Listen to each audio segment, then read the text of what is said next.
الحمد لله رب العالمين والصلاة والسلام على رسوله الكريم أما بعد فأعوذ بالله من الشيطان الرجيم بسم الله الرحمن الرحيم وعن عبد الرحمن بن أبي ليلى قال كان زيد بن أرقم رضي الله تعالى عنه يكبر على جنائزنا أربعا وإنه كبر على جنازة خمسا فسألته فقال كان رسول الله صلى الله عليه وسلم يكبرها رواه مسلم والأربعة۔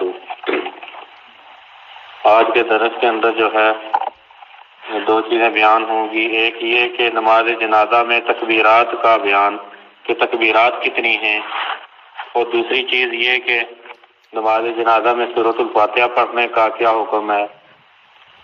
تو تکبیرات کے متعلقہ عبد الرحمن بن ابی لیلہ رحمہ اللہ تعالیٰ عنہ سے مروی ہے، کہتے ہیں یہ جو عبد الرحمن بن ابی لیلہ یہ تابعی ہیں، کہتے ہیں کہ زید بن ارقم رضی اللہ تعالیٰ عنہ نے جو ہے تکبیرات عام جنازوں پر 4 کہا کرتے تھے۔ زید بن ارقم یہ صحابی عام جنازوں پر 4 تکبیرات کہتے تھے، لیکن کہتے ہیں کہ ایک دفعہ انہوں نے ایک جنازے پر 5 تکبیرات کہہ لیں، تو میں نے پوچھا زید بن ارقم سے کہ یہ آپ نے 5 کیوں کہی ہیں، آپ کا تو معمول یہ تھا کہ آپ 4 کہتے تھے۔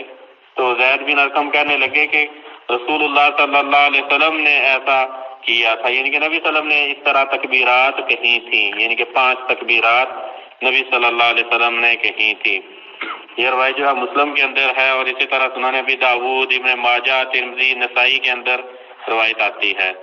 اسی موضوع کے متعلقہ جو ہے ایک اور حدیث مبارکہ حضرت علی رضی اللہ تعالیٰ عنہ سے کی طرف بھی مروی ہے کہ حضرت علی رضی اللہ تعالیٰ عنہ فرماتے ہیں کہ سہل بن حنیف کے اوپر انہوں نے حضرت علی سے کے بارے میں منقول ہے کہ انہوں نے سہل بن حنیف رضی اللہ تعالیٰ عنہ کے اوپر 6 تکبیرات کہیں اور کہا کہ یہ بدری صحابی ہیں، سہل بن حنیف یہ بدری صحابی ہیں۔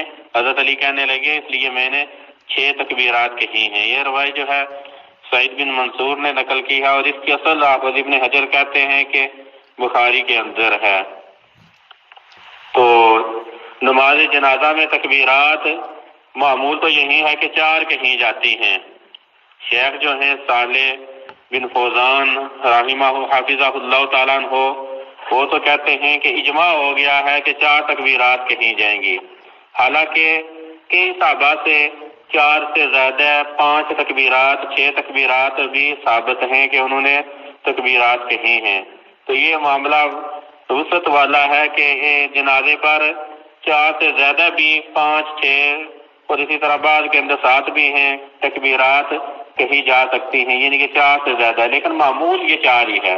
بعض اس کے اوپر اجماع کا بھی نقل کرتے ہیں کہ اجماع ہو چکا ہے کہ 4 ہی کہنی چاہیے، 4 سے زیادہ نہیں، اجماع سے نکلنا نہیں چاہیے، لیکن اجماع جو ہے ثابت نہیں ہے، کیونکہ صحابہ جو ہیں ان سے منقول ہے جب کہ انہوں نے مختلف انداز سے کہی ہیں، اور ساتھ یہ بھی کہا کہ یہ نبی صلی اللہ علیہ وسلم کی سنت ہے 4 سے زیادہ کہنا تکبیرات، تو 4 سے زیادہ کہی جا سکتی ہیں۔ باقی تکبیرات جب زیادہ ہوں گی تو وہ دعائیں ان کے اندر پڑھی جائیں گی، یعنی کہ 3-4 دعائیں جو ہیں ان کو تقسیم کر لیا جائے تکبیرات میں، اس طرح زیادہ تکبیرات بن جاتی ہیں۔ اور دوسری چیز جو ہے تکبیرات کے ساتھ جو ہے رفع دین بھی کرنا چاہیے۔ ہمارے ہاں یہ غلطی پائی جاتی ہے کہ رفع دین نہیں کیا جاتا ساتھ، تو حالانکہ جنازے کی جو اضافی تکبیرات ہوتی ہیں ان کے ساتھ ساتھ رفع دین بھی کرنا چاہیے۔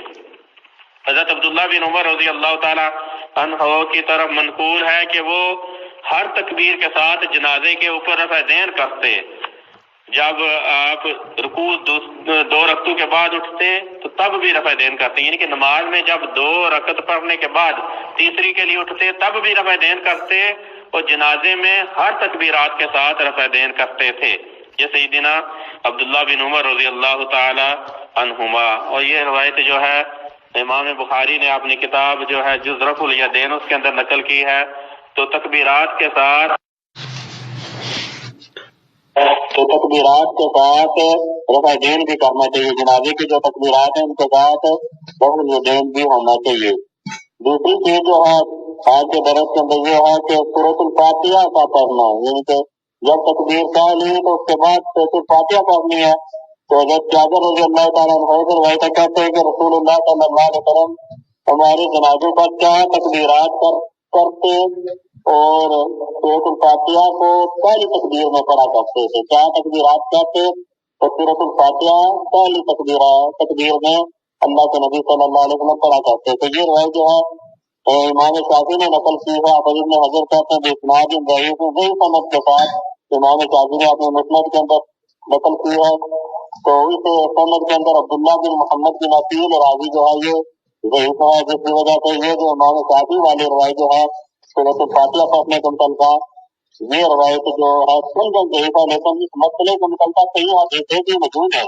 بخاری کے اندر ہے حضرت بن عبداللہ بن عوف رضی اللہ تعالیٰ عنہ کہتے ہیں کہ میں نے حضرت عبداللہ بن عباس رضی اللہ تعالیٰ عنہ کے پیچھے جنازہ پڑھایا. تو حضرت عبداللہ بن عباس نے سورۃ الفاتحہ پڑھی اور کہا کہ لتعلم اللہ سنت. حضرت عبداللہ بن عباس نے کہا کہ میں نے اس لیے پڑھی ہے کہ تم جان لو کہ یہ سنت ہے، یعنی کہ نبی صلی اللہ علیہ وسلم کا طریقہ ہے. حالانکہ سورۃ الفاتحہ کا پڑھنے کا حکم جو ہے وہ فرض کا ہے. اللہ کے نبی صلی اللہ علیہ وسلم کی دوسری حدیث کے اندر ہے کہ لا صلاۃ لمن لم یقرأ بفاتحۃ الکتاب، نماز ہی نہیں ہے وہ جس کے اندر سورۃ الفاتحہ نہ پڑھی جائے. تو یہ جو جنازہ ہے یہ بھی نماز ہی ہے، اس کے اندر سورۃ الفاتحہ نہیں پڑھی جائے گی تو وہ نماز اللہ کے نبی صلی اللہ علیہ وسلم کے مطابق نہیں ہوگی.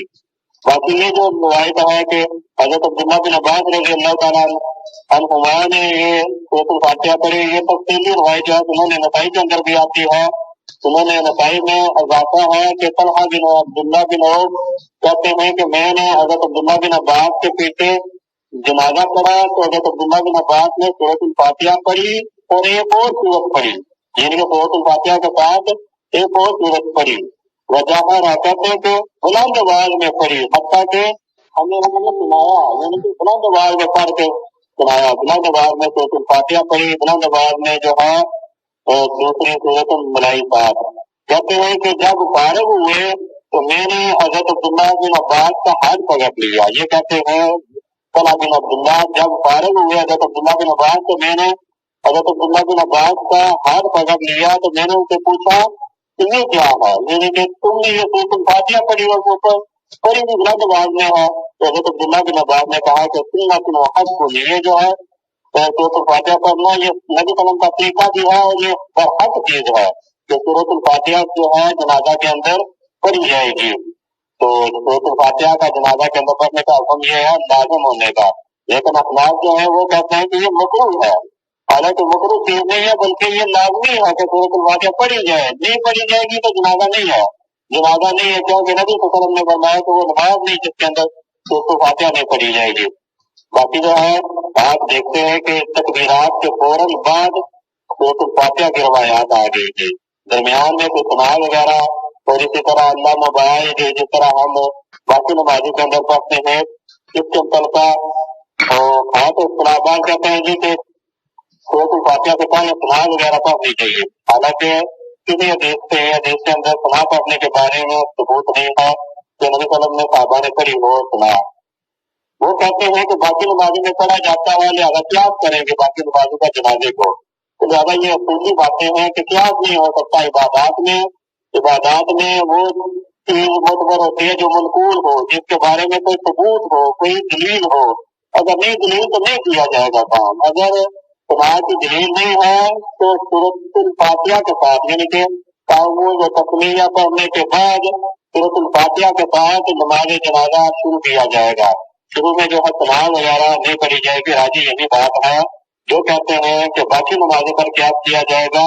اصول ان کی بات جو ہے درست نہیں ہے. کیوں قیاس کے اندر اصول منقول ہے کہ قیاس جو ہے عبادات کے اندر نہیں کیا جا سکتا. عبادات میں منقولات ہی ہوتے ہیں، قیاس نہیں چل سکتا. عبادت جو ہے وہ منقول چیز کے ساتھ عبادت کی قرار پاتی ہے، قیاس نہیں ہو سکتا اس کے اندر. تو باقی جو حقائق کے طرف کے اندر جنازہ میں پڑھی جانے والی جو دعائیں ہیں ان کے بارے میں ذکر ہوگا. ان کا ترجمہ وغیرہ کافی پیاری دعائیں اللہ کے نبی صلی اللہ علیہ وسلم پڑھا کرتے تھے. استغفر اللہ لی ولکم ولسائر المسلمین والمسلمات واخر دعوانا الحمد للہ رب العالمین.